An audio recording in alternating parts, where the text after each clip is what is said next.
Hey guys, this is John, and I'm playing YankeeColts in the 15-minute pool on ICC. Let's open with C4. Let's play in English in this game. So YankeeColts is 2077, and he has a peak rating of 2117. I'll play G3 on move 2. I like to use this setup.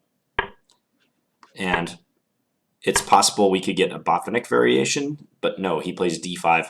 So we're going to go into some line of the Pseudo-Grunfeld after I capture. This is an interesting line. Usually they play knight b6 now, withdraw the knight, because they don't want to take and assist us in repairing our pawn structure.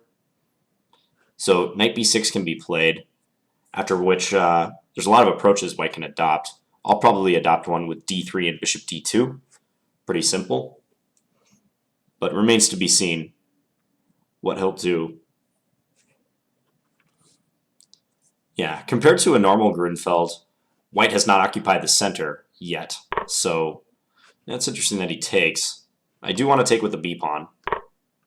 And after bishop g7, I'll have to decide how to proceed. Like, rook b1 is a move I can definitely play if I want to just try to gain a tempo by attacking his b-pawn.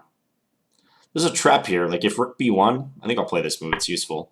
But if rook b1 and he castles, thinking that bishop takes b7, rook takes b7 can be met by queen d5, and wins material because he forks both of his rooks, I can surprise him by playing rook takes b7 instead of bishop takes b7 to start.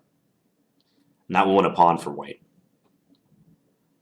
So rook b1, I'm just trying to inconvenience him for the moment. I mean, make him play either c6 or knight c6. He does play knight c6, so at least now his pawn cannot come to c5. I don't know how much additional benefit I'll gain from his knight being on c6, but for now, it's helpful that he can't do that. Thinking I might just play d4 now. Now might be a good time to take over the center. I could play knight f3 and just castle, but he might play e5 and grab his fair share of the center. I don't want to take on c6, despite that looking pretty attractive to give him double pawns, because I don't think it's worth giving up my light square bishop. So let's just play d4.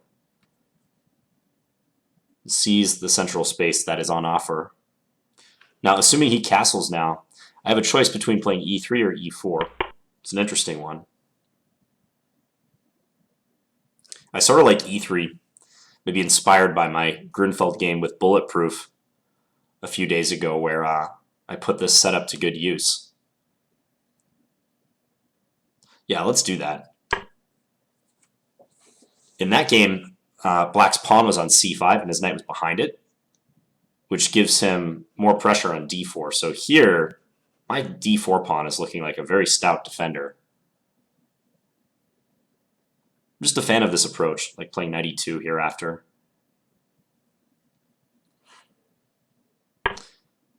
Yes, a few issues to solve with his development. Queen d7 is interesting.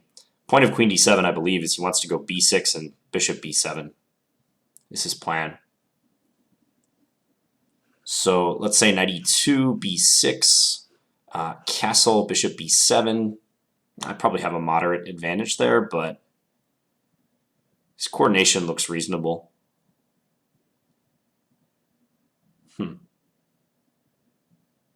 I can play queen a4, debating whether it's worth it to play that move, just to try to mess with his development. Stymies his attempt to play b6. So if queen a4, knight takes d4 with a discovered attack on my queen doesn't work because I can trade. If he goes knight c2, I have king d1, bishop takes d7, king takes c2, and he loses material. So he will not play that. What else can happen? Queen a4, he might go queen f5. At the very least, I have e4 then.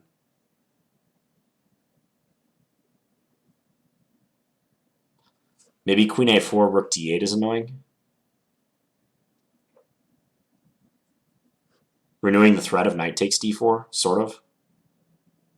Is that really the case, though? Queen a4, rook d8, knight e2. If knight takes, I take his queen. He goes knight c2, I have king over. Yeah, it doesn't change anything. Thought for a second it did.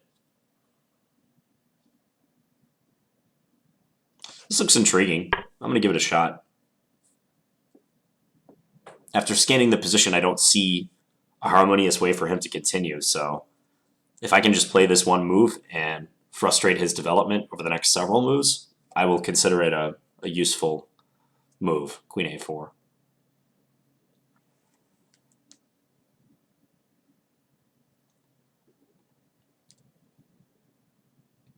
I'm thinking he'll probably move his queen somewhere in a bid to get his bishop out. But if he can't play b6, he still has to figure out a way to solve the problem of the b7 pawn being attacked. Meanwhile, I'm just planning knight e2 and castles. Nothing special. Okay, that move is interesting because he's allowing me to take and then take on b7, but he has rook b8 after that, or just take and then bishop c6. So I can't win a pawn by doing so. Maybe I can just go queen to b3 now. Just avoid a trade. Again, I don't want to help his development out. I'd rather sit back and make him spin his wheels trying to figure out how to get out of this. Yeah, let's just withdraw the queen. Still attacking b7, though I don't have plans to just win that pawn right away.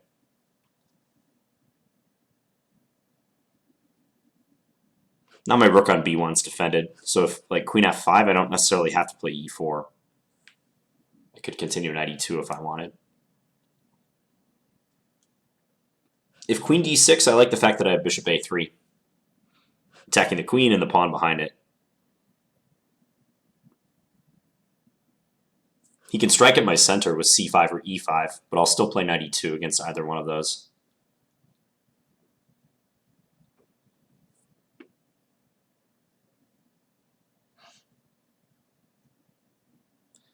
This sort of maneuver I just did, queen a4 to b3, it's not something I see low-rated players doing too often, but it's basically recognizing that his position is harder to coordinate than mine is. So it's worth it for me to refrain from exchanges and try to anticipate how he's going to get his pieces out.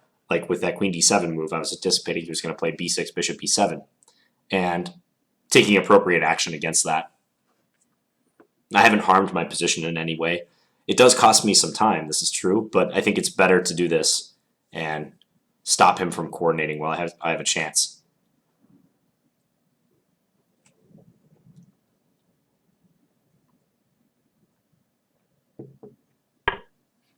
Rook b8. Okay, so he might be trying to go b6 and bishop b7 anyways. It's very possible.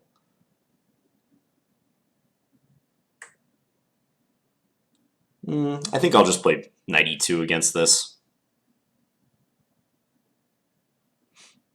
Just checking to see if anything else. Bishop h3 is always interesting, but feels wrong, so I won't play it. Yeah, let's go ahead and play knight e2. Anticipating b6. And after b6 castles, bishop a6 doesn't bother me. I'm going to have c4 at the very least. So I think bishop b7 will be played. I might play e4 then, just to stop him from trading. a7 is also undefended, so it did cross my mind that queen a3 might come in handy at some point, especially if it were to attack e7 at the same time. Double attack.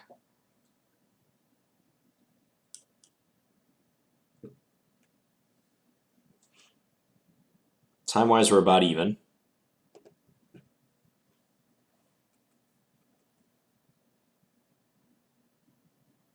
Maybe he's debating whether he should play b5 or not. Oh, he settles on b6. Okay, let's just play this move fairly quickly. No reason to think about that.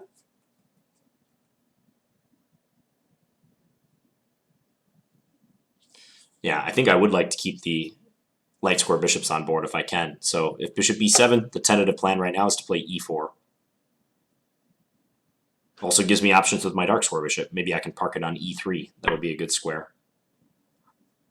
Okay, so he's playing bishop a6. Well, I mentioned that I always have c4 against that if I want. So that's my first instinct. Rook e1 is playable. This bishop has good scope here, though. I wonder if his idea is c4 and then back to b7. Maybe trying to dissuade me from playing e4 because bishop takes d4 might be possible, but hard to say. No, I'm not going to debate the merits of that too much. I think this is just a good move. If something like queen e6, attacking c4 again, I can play d5.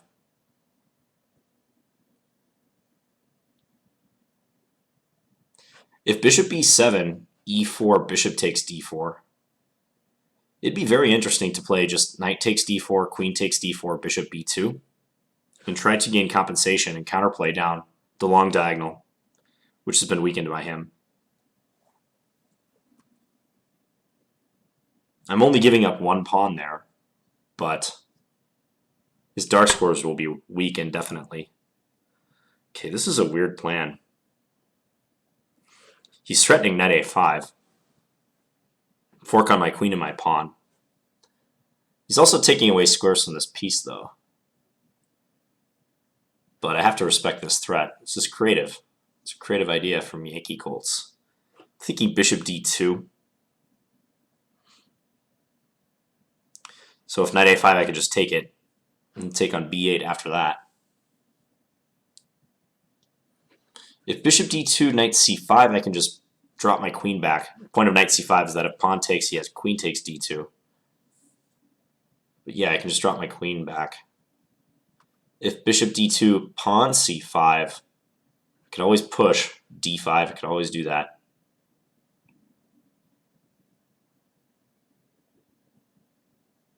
All right, let's play it.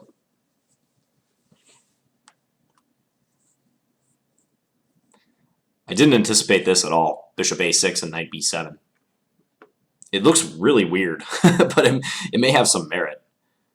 Maybe he'll put the knight on d6. Remains to be seen. Yeah, he might well do that. Knight on d6 and then prop up the b5 move.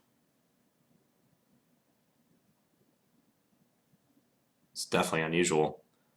Really wish I could play queen a3, but he just takes on c4.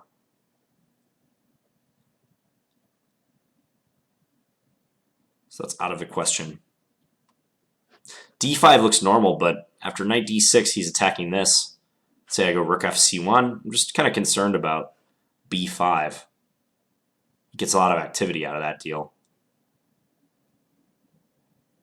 I mean, it'd be nice to throw an a4 as well, but it's slow.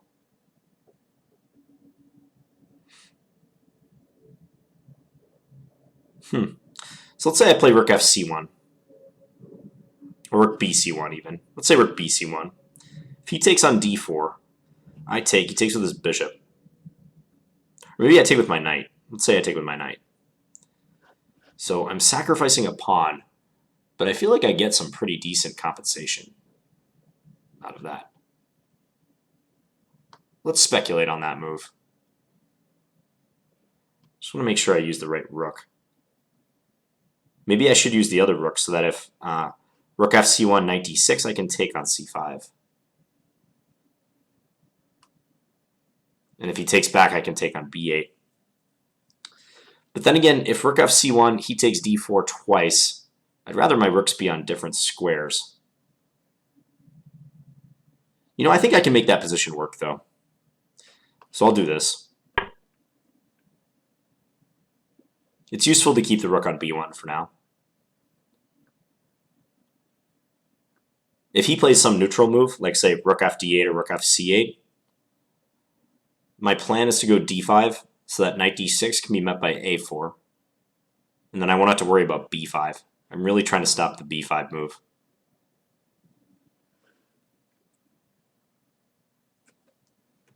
I am offering to sacrifice a pawn, though, in doing so. And I'm looking at a couple of different possibilities after he takes the pawn. So c takes d4, e takes d4. Or I think we said knight takes d4 is better, so let's say knight takes d4. Bishop takes d4. E takes d4. Okay, never mind. Moot point. Yeah, I can take here, though. Is he going to take on c4? Maybe that's his plan. So my bishop is hanging on d2.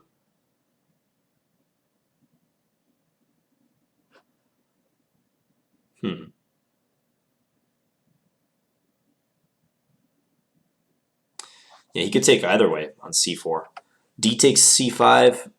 Let's say bishop takes c4. Well, bishop takes c4, maybe c6 is interesting. So let's say d takes c4, knight takes c4. Is it terrible if I have to just go queen to c3, though? Is that going to kill me? I don't think so. All right, I'm taking a leap of faith here, but I think this is all right. Otherwise, I don't like my position. Maybe I could have played a4 there, though, instead of releasing the tension. It's complicated. I still feel he would have been okay. Let's see what he's got in mind after taking on c5.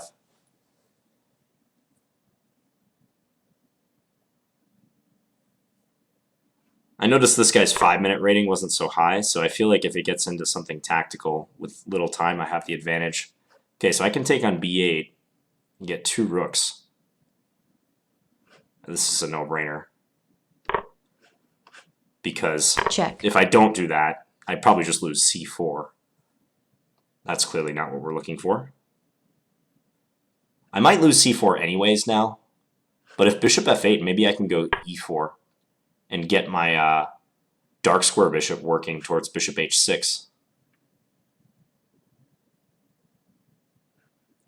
e4, he can play queen here, though.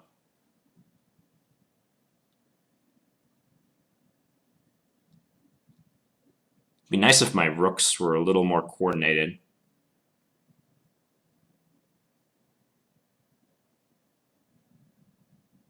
It would be also nice if c4 wasn't hanging.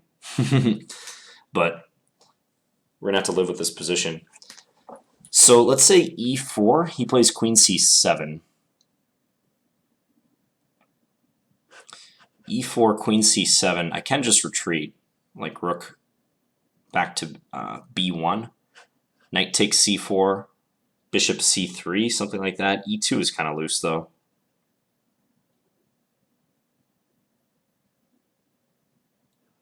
All right, let's do this, though. 5 minutes left. Just a real caveman-like idea, bishop h6. I don't think my bishop would be doing much on c3, so I don't like that as much. So knowing that queen c7, rook cb1 can be answered by putting something on b7 for him. Like bishop b7, let's say.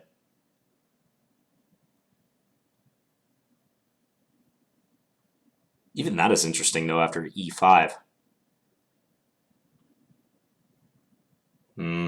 I shouldn't speculate on that, though, I don't think.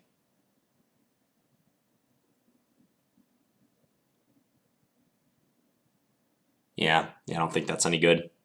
I think for him, queen c7 should be played because it'll back me off. Maybe I can get away with rook a8 then. That would be very interesting. If bishop b7, rook takes a7. Queen b6. Rook back to a3. Queen b2. That's a double attack on my rook on a3 and the bishop on d2. It's going to get messy.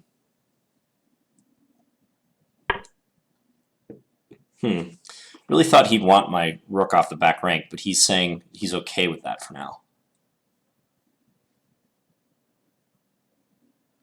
Okay, I see some ways my position can now develop, though. Let's say bishop c3 check, f6, and then knight f4, idea bishop h3. I feel like my pieces might come to life by doing so.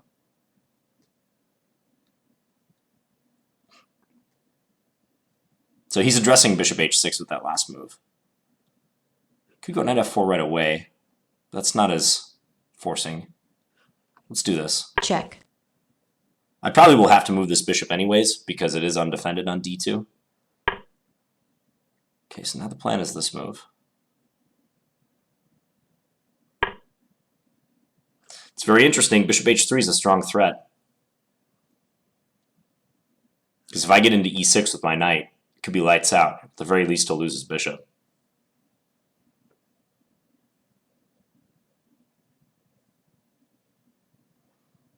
Yeah, I'm liking this. This is one of the dangers in giving your opponent lots of pieces for the queen. I know I have 2 rooks for the queen. The minor pieces have less to do with it, but if they gain the initiative, it can be hard for you real fast. Okay, so lots of moves here. e5 comes to mind immediately, so does bishop h3. He's played that quickly, so if e5, he takes, I take, king here. Don't see a crushing move then. Bishop h3, on the other hand, he has to flee with his queen. Let's go bishop h3 first. Granted, he can go queen c7 now, though. Yeah, that might have been inaccurate by me. I should have played e5 first, based on that. Because he can take on e4. Annoying. After queen c7, let's say.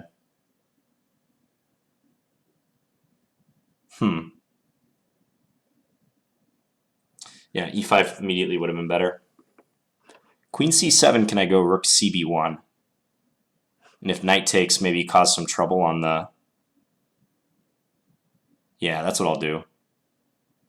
On the 7th rank. Because I might put my bishop in on e6 at some point, instead of bringing my knight in. Might just do that. The best thing here for me would be if he played e6, because then e5 packs a bigger punch. And it weakens his 7th rank too. So queen c7, I think I want to play rook cb1. And if knight takes e4, probably come into b7 with something. I'm just not sure what. Yeah, see, that justifies my idea now. This is going to hurt, isn't it? Just want to get my move orders right. I can also play bishop takes f6 now. King takes, rook takes f8. But no, I think this must be better.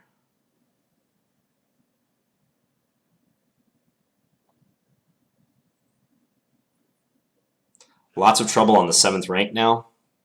And if he takes my pawn, I take king here.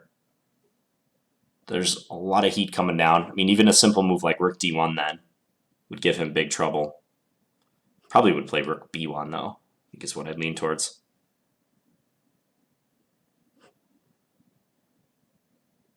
And my rook would be attacking his bishop. So there's that to consider as well. Yeah, I see a forcing line after that I could do if I want to get rook, knight, and bishop versus queen. So f takes e5, bishop takes e5 check, king f7, rook takes f8 check, king takes f8. This might happen. So king f7, rook takes f8 check, king takes f8, bishop takes d6 check, queen takes d6, rook takes c4. That might be the simplest way to get rid of everything. I mean, I feel like his position might collapse in different ways too, but this is a real simple one I see. Rook d1 also looks really good though. Not sure about rook d1, queen a4, however.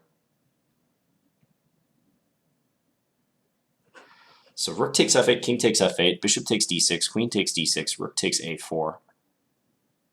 There's no tricks, right?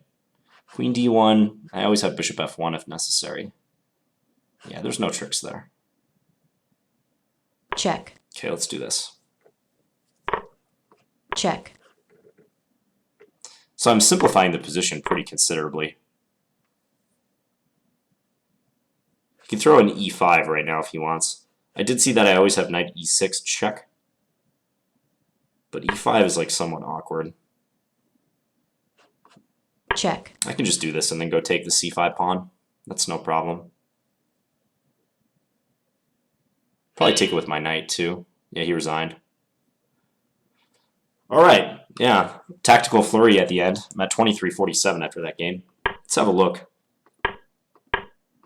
So I open with the English. And he decides to take it into like they call this the Pseudo-Grunfeld. It's not a normal Grunfeld because white hasn't put the pawn on d4, but it's definitely related. I always thought the best move here is knight b6. And then if white is intent on not putting the pawn on d4, the next best thing is to do this. And bishop d2 is an interesting idea. Trying to delay knight f3. Because one possibility is after knight c6, I have seen some games where white voluntarily gives up their bishop for the pawns and then plays like knight f3 now. This is a little bit different from the scenario I was referring to in the game. I think this is more acceptable because white's better developed. Whereas the scenario I was alluding to in the game, where I would give up my light square bishop, I don't think that was as appealing. The scenario I was talking about was after all this happened, knight c6. Here it doesn't seem as good to me for some reason. Maybe because there's one additional open file. Although there's an open b file on the other line too. It's just there was a knight on b6 blocking it. But yeah, I think I like the way I played it better. d4. Castles. It's an interesting choice between e3 and e4. I'm not exactly sure which one is better. Let's just see. Yeah, I could develop my knight too, but I kind of don't like blocking the diagonal for the bishop in this line. Computer says e3 is fine. Queen d7 is an interesting move. I know Larson used to like this idea. Queen d7 to protect a knight on c6, and then b6 and bishop b7. I guess I'm not super happy about how queen a4 turned out, but admittedly he had to find or come up with an unusual setup to prove that queen a4 might not be accurate. Maybe I should just play knight e2. Let's say b6 occurs. Let's say castles, bishop b7. This is a position. I don't think black has problems here, though. He doesn't have any pawn action in the center, but his development is super solid, and I don't really have any weaknesses I can attack in his camp yet. So hence why I wanted to prevent his main plan. So queen a4. He went knight back to d8. Yeah, I was hesitant to make this trade. And note that here would just be bad in view of take. And if rook takes, bishop c6. Common tactical theme in this line. So I could just trade and play knight e2, but I tried to do this. Rook b8, now knight e2. Yeah, b6. Looks like we both played pretty accurately over the next series of moves. This is a really good plan by him. b6, bishop a6. I mean, I thought for sure he should put the bishop on b7 and try to trade it, but c4. And yeah, I didn't connect it to the fact that he's leaving b7 open for the knight. That was very clever. The engine says my best bet is to give up my gorgeous bishop for his knight. So that's a clear indication that the computer thinks his knight is going to be threatening if I don't get rid of it. So I went here, just stopping knight a5. Played c5. Okay, looks like I made the right call with maybe rook f(c1). I just was not happy about the possibility of d5, knight d6. Let's say this now, and then b5. It seems like his play just comes alive if he does this. If I take, he could reasonably take almost any of the ways, I think, and get a good position. Queen takes. It's like a Benko gambit on steroids for black. He hasn't even had to give up a pawn to achieve this. Now my bishop looks kind of silly. It's blocked by the pawn. That's the other downside of playing d5. He just gets very easy play. So I don't want to play d5. So I went rook f(c1). I think if he goes for this, let's say I do take with the knight. If he goes for the win of the pawn, I wouldn't really have minded so much. I think I get pretty good compensation. I was looking at bishop h6. I was looking at bishop c3, bishop e3. Bishop c3 was probably... I don't know, actually. I'm not sure what I would have done. I saw that maybe I could sneak queen a3 in as well, if it hit his bishop.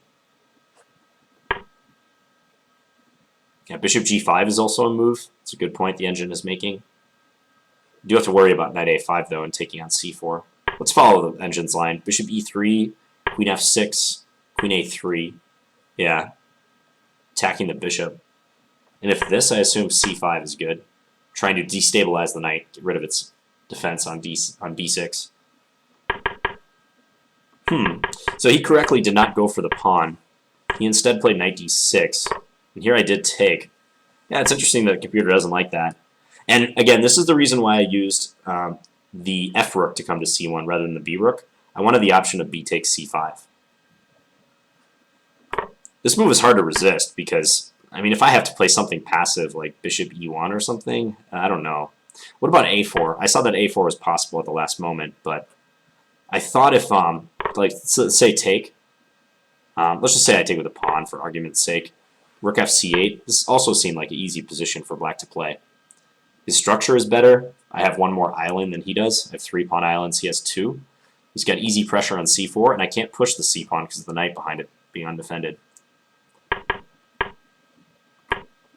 So hence I took here. And he took back. Yeah, I thought for sure he was going to be at least considering knight takes c4 or bishop takes c4 right now. Bishop takes c4 is interesting. I saw that I had c6 as a possibility, but now I do see that it might not be bad for him to go down this road. Even though I have a pawn on d7, it's not a monstrous pawn. It's pretty far into his camp without protection. And here he's attacking my rook. So I probably don't have enough for this. He could corral that pawn probably too, like bishop e6, rook f d8. So he should have stopped to consider bishop takes c4, I think. Guess he didn't play b takes c5 super quickly, but I don't know. This seems like a difficult decision to me. Computer still thinks he's better, though. Check. So it likes the queen versus the 2 rooks. So how to judge a queen versus 2 rooks position? The usual indicator is how many weak pawns there are in the position. If there are a lot of weak pawns for one, the side with the rooks, then the queen has an easier time of it because they can often go and attack those pawns. And I knew my a2 and c4 pawns would be vulnerable. Also, if the rooks have trouble coordinating, that can be something that leans in the queen's favor. And here, I guess, I'm not super surprised that the computer thinks black is better, because his coordination is pretty good. Other than being pinned on the 8th rank, his coordination is pretty strong. And my rooks have a hard time connecting with each other. Like, if I could instantly, like, if I could teleport my c1 rook to a8, well, yeah, I'm doing awesome. But it's kind of a pipe dream at the moment. e4 was just a real one-dimensional move, trying to get in bishop h6, and I was trying to open lines too. I didn't like king g7. I thought he should go queen c7. That's interesting, the engine's changing its eval a little bit. I thought it was going down and saying that white's position was more acceptable than it first was made out to be. Yeah, queen c7, just to get this rook off the back rank. That's a big relief for him if he's able to do that. And if I go here, he can interpose with his bishop. Again, disrupts the coordination of the rooks. And if I play rook a8, I thought bishop e7, rook takes a7, queen b6. And if here, queen b2, hitting both of these. This is awkward. Rook d3, I assume take on e4. Yeah, this is the type of position that can be dangerous, when the queen is able to actively go and create threats against pawns and pieces, and the rook coordination is still lacking. You can see the computer thinks I'm lost here because of this. Can't defend the rooks without losing the knight on e2. So he has to play queen c7. I think that's definitely the best move. Play king g7. Check. I give it check. Engine thinks knight f4 is okay. Thinks it's alright. I mean, I was kind of kicking myself for not playing e5 right away, which also appears to be good. It's interesting how that one move, king g7, really changes things. It makes his bishop very bad and allows me to do this with tempo. Check. His best move is just to go back to g8. But little chance of him doing that now that he's committed to king g7. So why is this okay if after bishop h3 I thought queen c7 was good? Oh, okay. It's because I was debating e5 here. That's right. Whether I should play e5 here or bishop h3. So it does seem like I'm correct about that. e5 immediately would have been the stronger move, because then he doesn't have time for queen c7. Yeah, if he goes queen c7 here, yeah, I think I could just do that. My bishop still defends the rook too, conveniently. But I did this first, but queen c7 would have been a good reply. And then I can't get in e5 as quickly as I would like because I have to waste time doing something with this rook. Like, say, rook a8. Yeah, he can persist in chasing me. So, move order issue there for me. I should have played e5 right away. I had actually thought I had played the more flexible move, bishop h3. I've done that a couple times recently, where I've, actually in my game with Bulletproof, that Grunfeld, I played the move queen d5 when bishop a5 would have been better, because I thought I was being craftier by playing the move that hides my intentions better. Like bishop h3, I'm kind of somewhat playing hope chess and thinking he might do something with his queen, not anticipating e5. But he played e6, and yeah, now my position's great again. I was a little worried about knight e4, though. I saw that move, which attacks the bishop and also reinforces f6. But that's good to know that I would be doing well here. What happens if king f7? Bishop e5. Okay. Apparently this is very strong for white. Still. I'm attacking his rook. What if something like this? Just check. Check.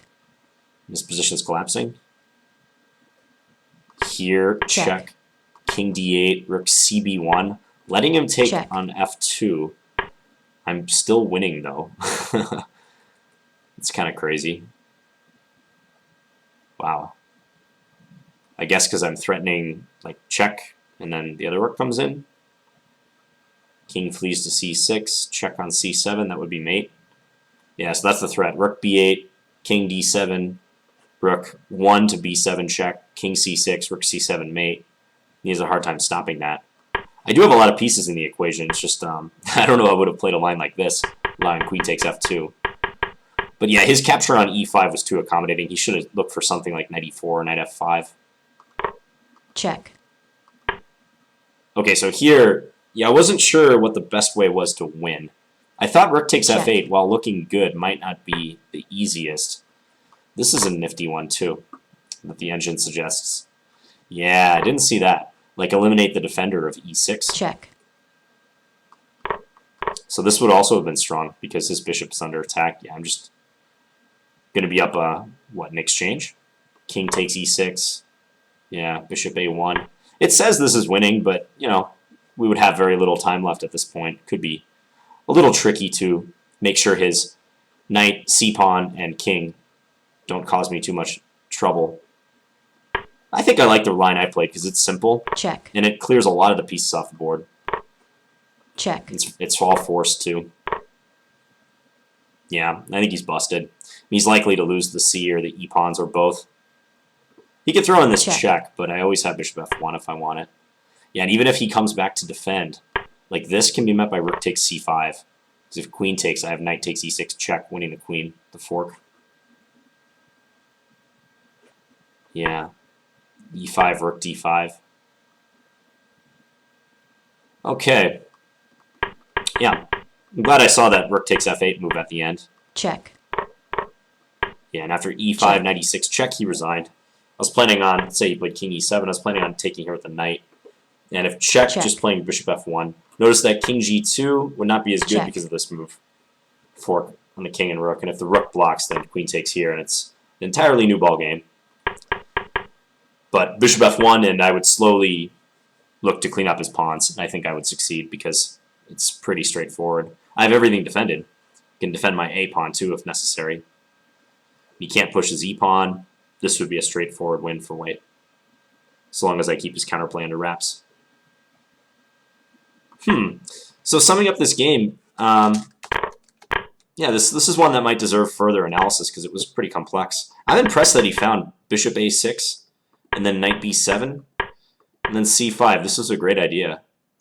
Gave me lots of problems to deal with. I just think his mistake was taking on c5.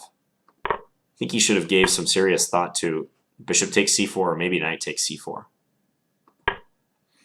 And as far as how I can improve in this line, I'm guessing queen b3. Queen a4 might have been okay, but queen b3 was a little too sophisticated, I think.